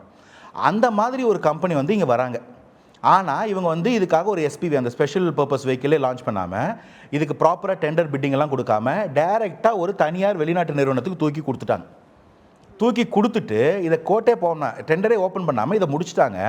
அன்றைக்கே ஒரு 18,000 கோடி ரூபா, 15 to 18,000 கோடி ரூபா அளவுக்கு ஒரு இன்வெஸ்ட்மெண்ட் உள்ளே வந்திருக்க வேண்டியது வரலை. ஏன்னா கவர்மெண்ட் ஆஃப் இந்தியா கம்பெனி வந்து இவங்க வாங்க முடியாதுல்ல 35% வாங்கினது தான் நம்ம சப்ளையர்ஸ் எல்லாம் வந்து முறையிட்டதை பார்த்தோம் இல்லைங்களா, அந்த எலக்ட்ரிசிட்டி குறை கேட்கும் மீட்டிங்லேயே. அது மாதிரி எங்கே போனாலும் 35% 38% கேட்டால் அவங்க கவர்மெண்ட்லேருந்து கேட்க முடியாது, கவர்மெண்ட் ஆஃப் இந்தியா கம்பெனியில் கொடுக்க மாட்டாங்க. அதனால் அவங்களுக்கு இவங்க ரெஸ்பாண்ட் பண்ணாமல் டெண்டர் கூட ஓப்பன் டெண்டராக கோட் பண்ணாமல் வேற ஒரு தனி நிறுவனத்துக்கு கொடுத்துட்டாங்க. இப்போ அந்த நிறுவனத்துக்கு கொடுத்துட்டு உடனே இவங்க என்ன பண்ணுறாங்க, வேறு இடத்துல பக்கத்தில் தேடுறாங்க. ஆந்திர பிரதேஷில் இது மாதிரி ஒரு ஆப்பர்ச்சுனிட்டி இருக்குன்னு போயிட்டு அவங்க கேட்குறாங்க. இதை விட அது கொஞ்சம் அதிகம் சொல்லிட்டு 18,000 கோடிக்கு பதில் 29,000 கோடி இன்வெஸ்ட் பண்ணுறோன்னு சொல்லி அவங்க அன்னைக்கே போன செப்டம்பர் ஆரம்பித்த பிரச்சனை டிசம்பர்லேயே அந்த டிசம்பர் வாக்கிலே அங்கே சைன் பண்ணி முடிச்சாச்சு. இது இன்னைக்கு நியூஸ் பேப்பரில் தலையங்கமாக வந்திருக்கு. அந்த மாதிரி அது ஒரு பண்ணது டிசம்பர் மாதமே முடிஞ்சு போச்சு. இப்போ அது எம்ஓயு சைன் ஆகி நியூஸாக வெளில வருது. இல்லை இதில் என்னன்னா, நீங்கள் சொல்கிறது வந்து இது டிஎம்கே பீரியட்லேயே வந்துட்டு அவங்க அப்ரோச் பண்ணியிருக்கிறாங்க. டிஎம்கே தரப்புலேருந்து ஒழுங்கான ஒரு ஆன்சர் இல்லை, ஐ மீன் டிஎம்கே அரசாங்கத்துலேருந்து ஒழுங்கான ஆன்சர் இல்லாதனால போச்சுன்னு சொல்கிறீங்க. ஆனால் டிஎம்கேவுடைய அஃபிஷியல் பேப்பரில் என்ன சொல்லியிருக்கிறாங்க அப்படின்னா, தாவேகா அரசாங்கத்தோடைய குளறுபடிகள்னால தான் இது வந்து ஆந்திராவுக்கு போயிடுச்சு, இங்கே வந்து நடக்கிற அந்த பிரச்சனைகள்னால இங்கே வந்து டைம் இல்லை அவங்களுக்குங்கிறனால ஆந்திராவுக்கு போயிடுச்சுங்கிறது அவங்களோட கிளைமாக இருக்குது. அவங்களோட அஃபிஷியல் பேப்பரில் இது வந்திருக்கு. அவங்க அஃபிஷியல் பேப்பர் தூக்கி குப்பையில் போடுங்க, அவங்க பொய் எழுதுறதுன்னு ஒரு பேப்பர் வச்சுருப்பாங்க. நான் சொல்கிறேன் 2 இடத்துல இது நடந்திருக்கு, 2 பிரச்சனையில் இதே மாதிரி விஷயம் நடந்திருக்கு. நீங்கள் 2த்தையும் ஒரே மாதிரி பொருத்தி பார்த்தீங்கன்னா உங்களுக்கு புரியும். முதல் விஷயம் இப்போ இங்கே எடுத்துக்கோங்க, இந்த மசகான் டாக் பில்டர் ஷிப் பில்டர்ஸில் வந்து இது போன செப்டம்பர் மாதம் வந்தது. அப்போ இவங்க கொடுக்கல, ஒரு ப்ரைவேட் கம்பெனிக்கு கொடுத்துட்டாங்க, ஒரு சவுத் கொரியன் கம்பெனிக்கு. அவங்க இங்கேருந்து போயிட்டு அங்கே கேட்டுட்டாங்க. இந்த ப்ரப்போசல் தாண்டி இன்றைக்கி அது எம்ஓயூவாக சைன் ஆகுது, நியூஸ் வருது. இது நடந்த தவறுகள் திமுக ஆட்சியில். அவங்க அப்போவே இங்கேருந்து போயிட்டாங்க. இதுக்கான ப்ரூஃப்ஸ் வெளில இருக்குது, கூடி சீக்கிரம் வெளில வரும். இதுக்கு நான் பேப்பர் ப்ரூஃப் உங்கள்கிட்ட தரேன், நீங்கள் அதை போடுங்க. இதே மாதிரி இன்னொரு பிரச்சனை நடந்ததுன்னு சொன்னேன் இல்லைங்களா, அதுவும் இதே மாதிரி மாடல்ஸில் நடந்தது. இந்த மாதிரி ஒரு ஹோசூரில் வந்து ஒரு ஏர்போர்ட் ஒன்று கொண்டு வரலான்னு ஒரு ப்ரொப்போசல் வருது. சிவில் ஏவியேஷன் மினிஸ்டரில் அந்த ப்ரொப்போசல் வந்து இவங்க என்ன பண்ணுறாங்க, ஹோசூரை கொடுக்குறாங்க, ஹோசூரில் பண்ணிக்கலாம் அப்படின்ட்டு. இது என்னென்னா வந்து அந்த ஏர்போர்ட்டை நீங்கள் பில்ட் பண்ணதுக்கப்புறமா அந்த ஏர் ஸ்ட்ரிப், அந்த ரன்வே இருக்கும் இல்லைங்களா, அந்த ரன்வேவை யூஸ் பண்ணி ஏஎம்சிஏன்னு டிஆர்டியோட வேற ஒரு திட்டம், middle and fighter range combat ஏர்க்ராஃப்டெல்லாம் வந்து டெஸ்டிங் பண்ணுறதுக்கான ஒரு ஏர்போர்ட்டாக அது செயல்படும். அதுக்கு என்ன அடிப்படை தேவைன்னா ஒரு ஏர்போர்ட் ஸ்ட்ரிப் அங்கே இருக்கணும். அந்த ஏர்போர்ட் ஸ்ட்ரிப்புக்கு அடிப்படையில் என்னென்னா அங்கே ஒரு ஏர்போர்ட் பில்டிங்கில் இருக்கணும். அந்த ஏர்போர்ட்டு கூட வந்து இந்த டிஃபென்ஸ் ப்ராஜெக்ட் உள்ளே வந்துடும். அந்த சிவில் ஏவியேஷன் கொடுத்த அந்த ப்ரொப்போசலில் இது ஃபஸ்ட்டு ப்ரொப்போசல் சிவில் ஏவியேஷனோட ஏர்போர்ட்டு, செகண்ட் ப்ரொப்போசல் அது வந்து எக்ஸ்டெண்டாக வந்து testing facility for combat aircraft. இப்போ என்ன பண்ணுறாங்க, பெங்களூருக்கு பக்கத்தில் ஹோசூரில் கொடுக்குறாங்க. அந்த ஏவியேஷன் இண்டஸ்ட்ரியோட ரூல்ஸ் என்ன சொல்லுதுன்னா, கவர்மெண்ட்டில் ஒரு 100-150 கிலோமீட்டர் ரேடியஸ்க்குள்ளே ஏற்கனவே ஒரு ஏர்போர்ட் இருந்தால் இன்னொரு ஏர்போர்ட் வரக்கூடாது. இது என்ன ஆகுதுன்னா, பெங்களூரில் ஏர்போர்ட் இருக்குது, அந்த இடத்துல இதே மாதிரி வேறு ஒரு டிஃபென்ஸோடைய டெஸ்டிங் ஃபெசிலிட்டி இருக்குது. அதுலேருந்து இது ரஃப்லி 50 கிலோமீட்டர் டிஸ்டன்ஸில் வந்திருக்கு இந்த ரெண்டு ப்ரொப்போஸ்டு ஏர்போர்ட். அவங்க என்ன பண்ணுறாங்க, இது 50 கிலோமீட்டர் இருக்குது, இது பண்ண வேண்டாம், வேறு இடம் கொடுங்கன்னு கேட்குறாங்க. வேறு இடம் இல்லைன்ட்டாங்க. தமிழ்நாட்டில் வேறு இடம் இல்லை சிவில் ஏவியேஷனுக்கும் டிஃபென்ஸோட அந்த டெஸ்டிங் ஃபெசிலிட்டிக்கும். அப்போ இவங்க இதை விட்டு கொடுக்குறாங்க. இது இங்கேருந்து ஆந்திர பிரதேசம் போகுது, விசாகப்பட்டினம். அங்கே போயிட்டு அதை செட் பண்ணும்போது அந்த ஏர்போர்ட் அங்கே போச்சு. இது நம்ம டிசம்பர் மாதம் நியூஸில் வந்து நம்ம அப்பயே பேசியிருக்கோம். அந்த ஏர்போர்ட்டோடைய எக்ஸ்டென்ஷன் தான் அந்த டிஆர்டிஓ டெஸ்டிங் ஃபெசிலிட்டி. அதே தான் அன்றைக்கி ஏர்போர்ட்டை தாரவாத்தீங்க, அதுக்கப்புறமா அதுலேருந்து அந்த டிஆர்டிஓ ஃபெசிலிட்டியும் கூடவே போச்சு. அதே மாதிரி இன்றைக்கி நீங்கள் இந்த இடத்துல வேற ஒரு தனியாருக்கு தூக்கி கொடுத்தீங்க. ஏன்னா கமிஷனுக்காக நான் குற்றச்சாட்டு வைக்கிறேன். அதனால் அது ப்ரைவேட் கவர்மெண்ட்டுக்கு வரல, கவர்மெண்ட் செக்டர் அங்கே போய் அப்ரோச் பண்ணி அங்கே வாங்கிட்டான். அது ஃபெசிலிட்டி பெருசாக கேட்கும், எக்ஸ்ட்ரா இன்வெஸ்ட்மெண்ட் கொண்டு வந்து உள்ள கொட்டியிருக்கோம். சரி, இது ரெண்டுத்துக்கு பதில் சொல்லிட்டீங்கல்ல. அந்த டேட்டா சென்டர் கூகுளோடது ஏன் ஆந்திர பிரதேஷ் போச்சு சொல்லுங்கள், அது அப்போ போச்சுல சொல்லுங்கள். இது ரெண்டுமே திமுக ஆட்சியில் நடந்த ஃபெயிலியர்ஸ். ரெண்டுமே கவர்மெண்ட் ப்ராஜெக்ட்ஸ், சென்ட்ரல் கவர்மெண்ட் ஃபண்டடு. இது மஸ்தகான் டாக் பில்டர்ஸும் சரி, டிஆர்டிஓ ஏர்போர்ட்டும் சரி, சிவில் ஏவியேஷனும் சரி, ரெண்டுமே கவர்மெண்ட் செக்டர். கவர்மெண்ட்லேருந்து ஏதாவது திட்டம் வந்து எங்களுக்கு பிரோஜனம் கிடையாது, எங்களுக்கு காசு வராது, கமிஷன் வராதுன்ற ஒரே காரணத்துக்காக நீங்கள் பண்ணீங்க, நான் குற்றச்சாட்டு வைக்கிறேன். ப்ரூவ் பண்ணுங்க இல்லைன்னு. ஆன் த அதர் ஹேண்ட் இதை என்ன பண்ணியிருக்கிறாங்க, ப்ரைவேட்டில் வர்றதும் தமிழ்நாட்டுக்காரு இவற்றை லஞ்சம் வாங்க முடியாது, அங்கே டெவலப்மெண்ட் இருக்குது, டேட்டா சென்டர் தூக்கி கொடுத்துரு. இது இங்கே மட்டும் நடந்துச்சா? ஃபாக்ஸ்கார்னில் நடக்கல? ஃபாக்ஸ்கார்னில் இவங்க 1000 கோடி வருதுன்னாங்க. அவன் என்ன சொன்னா, உங்ககிட்டயா நான் போகிறேன், வரவே இல்லைன்னு, நான் போகிறேன், உங்ககிட்ட கொடுக்க முடியாது 35%. ஹுவாங்ஸ்வாங் 1800 கோடி இங்கே வராங்க, இல்லை கேன்சல் பண்ணிட்டு எம்மோ எங்கே போனால். எத்தனை திட்டம் வேணும் இப்போ கேட்குறேன், நீங்கள் சொல்லுங்கள் எவ்வளோ திட்டம் கொண்டு வந்தீங்க அந்த 5 வருஷத்தில். முதலீடு கேட்க போகிறேன்னு எத்தனை நாட்டுக்கு போயிருப்பீங்க? 7 ட்ரிப்பு போனார். அது எந்த 5 ட்ரிப்பில் 7 நாட்டுக்கு போனீங்க, என்ன கொண்டு வந்தீங்க உங்களால் சொல்ல முடிச்சுதா? வெள்ளை இருக்கீங்க. இப்போ நாங்கள் கொடுக்குறோம், ஆனால் நீங்கள் எதுவுமே பண்ணலன்றது தான் பாயிண்ட். ஸோ இவங்க எதுக்குமே தயாராக இல்லை, எல்லாமே போய் அவங்க செஞ்ச சொதல்பல்கள் எடுத்துகிட்டு வந்து மக்கள் முன்னாடி சொல்கிறதுக்கு ஒரு நியாயம் இருக்குல்ல, ஒரு தைரியம் இருக்குல்ல. இதுதான் எனக்கு எப்படின்னே தெரியல, பொய் எப்படி இவ்வளோ கான்ஃபிடண்ட்டாக சொல்கிறாங்கன்னு எனக்கு தெரியல. ஸோ இப்போ அவங்க வந்து இப்போ டிவிகே அரசாங்கம் மேலே வந்து ஒரு நரேட்டிவ் பில்ட் பண்ணுறாங்க, அப்படி எடுத்துக்கலாமா? அந்த மசகன் போனது வந்து எக்ஸாக்ட்லி எல்லாமே நீங்கள் இப்போ சொல்லக்கூடிய இப்போ வரைக்கும் நம்ம பேசின இந்த டாபிக்ஸ் எல்லாத்தையும் எடுத்து பாருங்களேன். பவர் செக்டாரில் இருக்கிறது இவங்க ஃபெயிலியர். இவங்க தான் பவர் ஜென்ரேஷனுக்கு எதுவும் பண்ணலை, மெயின்டெனன்ஸு சரியாக பண்ணலை, இன்றைக்கி அது பிரச்சனையாக இருக்குது. ஹார்ட் டிஸ்கில் அன்றைக்கி டிரான்ஸ்ஃபார்மர்ஸில் ஊழல் பண்ணது இருக்குது, அதை கொண்டு வந்து இன்றைக்கி விசாரிக்கும் போது ஹார்ட் டிஸ்க் காணாமல் போகிறது இவங்க மேலே. அதே போல் அங்கே நீங்கள் ஷிப் பில்டர்ஸ் எடுத்துக்கோங்க, ஏர்போர்ட் எடுத்துக்கோங்க, கஞ்சா உள்ளே வந்ததாக இருக்கட்டும், ரவுடிஸை கட்டவிழ்த்து விட்டதாக இருக்கட்டும், எல்லாத்தையும் நீங்கள் பண்ணீங்க. இன்றைக்கி அது எல்லாத்தையும் நடவடிக்கை எடுத்துக்கிட்டு இருக்கோம். Not even 30 days government. ஆனால் இவங்க குற்றச்சாட்டுகள் கொண்டு வர மேக்னிடியூடை மட்டும் பாருங்கள். நீங்கள் தான்ப்பா, மேபி இதுக்கப்புறம் எல்லாத்தையும் நாங்கள் சரி பண்ணிக்கிறோம், ரெஸ்ட் ஆஃப் தி டைம் நாங்கள் பார்த்துக்குறோம், ஆனால் நீங்கள் பண்ண எல்லாத்தையும் வெளிச்சத்துக்கு கொண்டு வரும். இவ்வளோ குற்றச்சாட்டுகளை வந்து, அதாவது ஃபேக் நரேட்டிவ்ஸ் நீங்கள் சொல்கிறீங்க. இப்போ ஃபேக் நரேட்டிவ்ஸ் நீங்கள் சொல்கிற பட்சத்தில் இது எல்லாத்தையும் அவங்க கட்டமைச்சிட்டே இருக்கிறாங்கன்னா, இது எல்லாத்தையும் எப்படி தாவேக்கா பிரேக் பண்ண போகுது? ஆட்சியை ரன் பண்ணணும், கட்சியை ரன் பண்ணணும், நிறைய சவால்கள் இருக்குது. எல்லாமே புது அமைச்சர்கள், புது எம்எல்ஏக்கள் அப்படிங்கிறது எங்களுக்கு தெரியுது. பட் இந்த ஃபேக் நரேட்டிவ்ஸுக்கெல்லாம் பதில் சொல்ல வேண்டிய கட்டாயமும் உங்களுக்கு இருக்கு இல்லையா? ஏன்னா மக்கள் பார்த்துட்டு இருக்கிறாங்க, பாதி பேர் அதை நம்புறதுக்கும் இங்கே வாய்ப்பு இருக்குது. இதுக்கு என்ன மாதிரியான பதில் தாவேக்க தரப்புலேருந்து கொடுக்கப்பட போகுதுங்கிறது தான் இங்கே பெரிய கேள்வியாக இருக்குது. இல்லை, ஒன்று என்னென்னா, நாங்கள் ஒன்று பண்ணுறோம், அது சரியாக தப்பான்னு எனக்கும் தெரியல. நம்ம வந்து நல்லது பண்ணுவோம், ப்ராக்ரஸை நோக்கி போவோம், இது எல்லாத்தையும் சரி பண்ணுவோம், எங்கெங்கெல்லாம் சொதப்பல் இருக்கோ அதை சரி பண்ணுவோம், நல்லது உள்ளே கொண்டு வருவோம். இது தானாக ஒரு நல்லாட்சியாக இருக்கும். இன்றைக்கி நீங்கள் வந்து ஒரு அறக்க பறக்க வந்து ஒரு நியூஸ் கார்டு போட்டுடலாம், ஒரு ஃபேக் ஆர்டிக்கல் எழுதிடலாம். ஆனால் ஒரு ஒரு நல்ல ஆட்சி ஒரு 6 மாத காலத்தை தாண்டி ஒரு வருஷ காலம் தாண்டி போகும்போது இன்றைக்கி பண்ணிகிட்டு இருக்கிற எல்லா விதையும் வந்து அன்றைக்கி வளர்ந்து விளைச்சலாம் நிற்கும்ல. பெண்கள் பாதுகாப்பு இவ்வளோ அழகாக இருக்குது, கிரைம்ஸ் ரெக்கார்ட் ஆகவே இல்லை. ஒரு பொம்பளை புள்ள ஒரு பிரச்சனை ஃபோன் பண்ணால் இவ்வளோ சீக்கிரம் ஆள் வராங்க. தமிழ்நாட்டுக்குள்ளே இவ்வளோ இன்வெஸ்ட்மெண்ட் வந்திருக்கு, இவ்வளோ கரப்ஷன்ஸை ஸ்டாப் பண்ணியிருக்கோம், எக்ஸ்சேக்கருக்குள்ளே இவ்வளோ காசு கொண்டு வந்திருக்கோம், 4 வருஷம் முடிவில் இவ்வளோ கடனை அடைச்சிருக்கோம், அதை தாண்டி இவ்வளோ வளர்ச்சி கொடுத்துருக்கோன்னு பண்ணும்போது அது எல்லாம் சேர்ந்து மக்களுக்கு புரியும். அதை நோக்கி நாங்கள் போகிறோம், உழைக்கிறோம். இது மட்டும் போதும்னு நாங்கள் நினைக்கிறோம். இது கரெக்ட் இல்லை, இது கரெக்ட். இது நோக்கி நீங்கள் போகிறீங்க அப்படிங்கிறது கரெக்டாக தான். ஏன்னா மக்கள் புரிஞ்சுக்கிறதுக்கு இங்கே தயாராக இருக்கிறாங்க, இல்லைன்னு சொல்லலை. ஆனால் எதிர்க்கட்சிகள் ரொம்ப கடுமையான விமர்சனத்தை முன்வைக்கிறாங்க. இன்னும் சொல்லப்போனால் 3 மாதம் கூட தாங்கமான்னு தெரில இந்த ஆட்சி அப்படின்னு திரு ஸ்டாலின் அவர்கள் சொல்கிறார். 6 மாதம் வரைக்கும் நாங்கள் விமர்சனம் பண்ண மாட்டோம்னு சொல்கிறது உண்மைதான். ஆனால் இவங்க பண்ணுற ஆட்சி வந்துட்டு 3 மாதம் கூட தாங்கமான்னு தெரில, அதனால தான் நாங்கள் விமர்சனம் பண்ணுறோம் அப்படிங்கிற ஒரு விஷயத்தை வைக்கிறார். இன்னொன்றும் சொல்கிறாரு என்னென்னா, திமுகவோடைய ஆட்சி மாதிரி தான் நடக்குது, திமுகவின் தயவுனால தான் ஆட்சி நடக்குது அப்படின்னும் சொல்கிறாரு. அதே நேரம் இந்த ஆட்சியை குற்றச்சாட்டும் சுமத்துறாரு. எப்படி நம்ம எடுத்துக்கிறதுன்னு அடுத்த கேள்வி, அது வேற கேள்வி. ஆனால் 3 மாதம் கூட தாங்காதுங்கிறாங்க. இல்லை, அவர் சொல்கிறதெல்லாம் சீரியஸாக எடுத்துக்கணுமா? முன்னாள் எம்எல்ஏ திரு முத்துவேல் கருணாநிதி ஸ்டாலின் தானே சொல்கிறீங்க? நான் முன்னாள் முதல்வர் அட்ரஸ் பண்ணுறதா இல்லை, அவர் முன்னாள் எம்எல்ஏ. ஜெயிப்போன்னு கூட தான் சொன்னார். அவர் 200 தொகுதி வருவோன்னாரு, கொளத்தூரில் ஜெயிப்போன்னு சொன்னார். எதாவது நடந்துச்சா? அப்புறம் இது சொல்கிறது மட்டும் எப்படி நடக்கும்? தமிழ்நாட்டின் முன்னாள் முதலமைச்சருங்க, கொளத்தூரின் முன்னாள் எம்எல்ஏன்னு நான் சொல்கிறேன், இல்லைன்னு சொல்வீங்களா? நான் சொல்கிறது உண்மை தானே.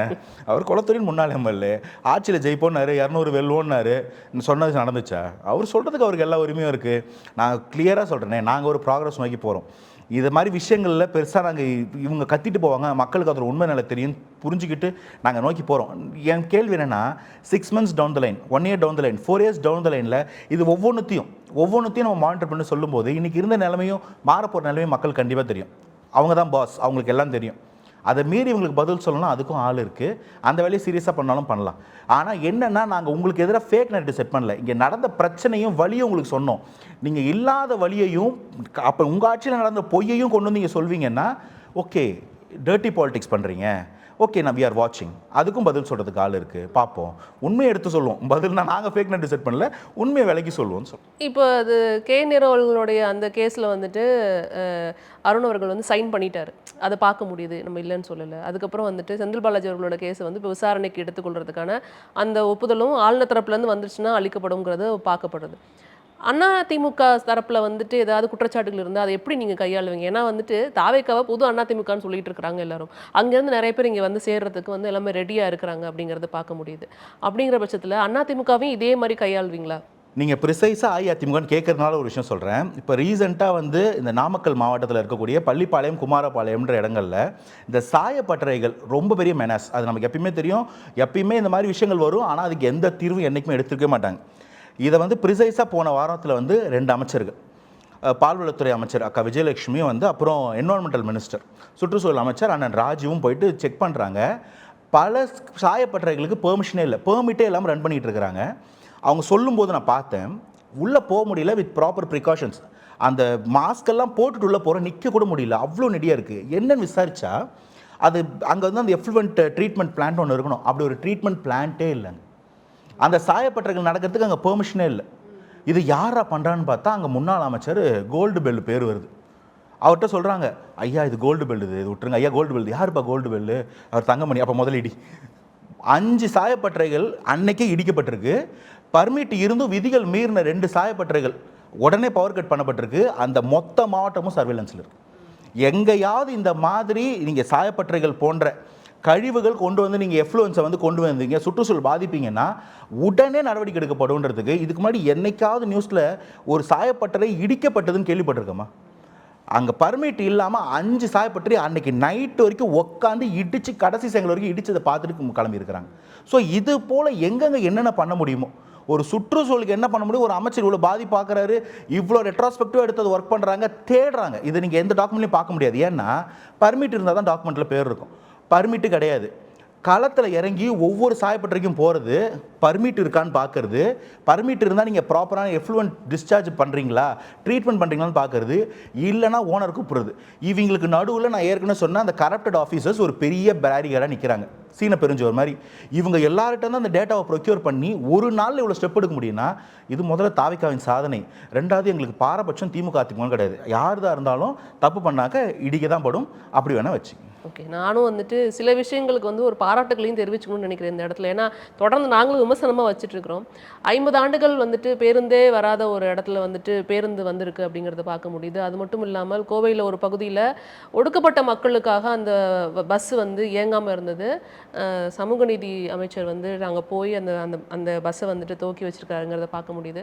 ஸோ அதுக்கெல்லாம் வாழ்த்துக்களை தெரிவிச்சு. பெரிய கொடுமை என்னன்னா, அந்த ஒடுக்கப்பட்ட மக்கள் பஸ்ஸு போகாத ஊர் பேர் அண்ணா நகர். இந்த பேர் வச்சே சோறு வச்சுன்னு ஒரு கேள்வி கேட்குறோம்ல, அங்கே பாருங்கள், பேர் அறிஞர் அண்ணாவோட பேர், அந்த ஊருக்கு பஸ்ஸு போகாது. அது காரணம் தெரியுங்களா உங்களுக்கு? அந்த ஊருக்கு போனால் அது லாஸ்ட் ஸ்டாப்பான். அந்த ஊர்லேருந்து பஸ்ஸு கிளம்புனா அந்த ஊர் மக்கள் ஏறி உட்காந்து வந்துவாங்கன்னு முன்னாடி ஸ்டாப்பில் இருக்கிறவங்களுக்கு வலிக்குமா இவங்க உட்காந்தா? ஒவ்வொரு ஜாதியிலையும் ஜாதி வேணான்னு சொல்கிற மெஜாரிட்டி அதை ப்ரூவ் பண்ண ஒரு ஆட்சி 2026 தேர்தல் வந்து தாவிகாவின் ஆட்சி. எங்கள் யாருக்கு யாருமே கிடையாது. நாங்கள் எல்லாம் பிறப்பக்கம் எல்லாம் இருக்கும், ஒன்றா அண்ணன் தங்கி தம்பியாக வாழ்ந்துக்கிட்டு இருக்கிற இடத்துல இப்படி ஒரு பொய்யை கட்டமைச்சு ஒரு சமூக மக்களை, ஒரு இடத்து மக்களை இவ்வளோ கஷ்டப்படுத்தி காயப்படுத்திருப்பீங்க 50 வருஷமானா ஒரு நாளில் மாறிடுச்சு. ஒரு நாள் அந்த ஊருக்கு பஸ் வந்துருச்சு, ஒரு நாளில் ஒரு மலை கிராமத்துக்கு பஸ் வந்துருச்சு.